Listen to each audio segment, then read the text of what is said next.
साई रिसॉर्टचं अनधिकृत बांधकाम पाडण्यास सुरुवात झाली आहे। पुण्यातील कंपनीला पाडकामाचं काम देण्यात आलंय। तिसऱ्या मजल्यावरील भिंती पाडण्याचं काम सुरू आहे। साई रिसॉर्टच्या ठिकाणी पोलिसांचा बंदोबस्त आहे। तिसऱ्या मजल्यावरील भिंत पडून त्या ठिकाणी पत्रा शेडची परवानगी देखील घेण्यात आली आहे। त्यामुळे साई रिसॉर्टच्या ठिकाणी आता पोलिसांचा मोठा बंदोबस्त तैनात केला आहे। मोठा फौजफाटा त्या ठिकाणी आहे। पाडकामाचं काम सुरू आहे। बांधकाम पाडण्यास सुरुवात झाली। साई रिसॉर्ट व अनधिकृत बांधकाम पाडण्यास सुरुवात झाली।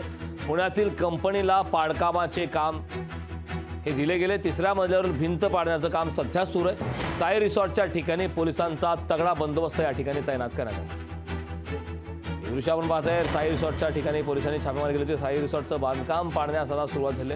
तिसऱ्या मजल्यावरील भिंत पडून त्या ठिकाणी पत्रा शेडची घेण्यात आली आहे, परवानगी घेण्यात आली होती। मात्र त्यानंतर आता हे दृश्य आपण लोकशाही मराठीवरती पाहतोय। साई रिसॉर्टचं बांधकाम पाडण्यास अखेर आता सुरुवात झाली।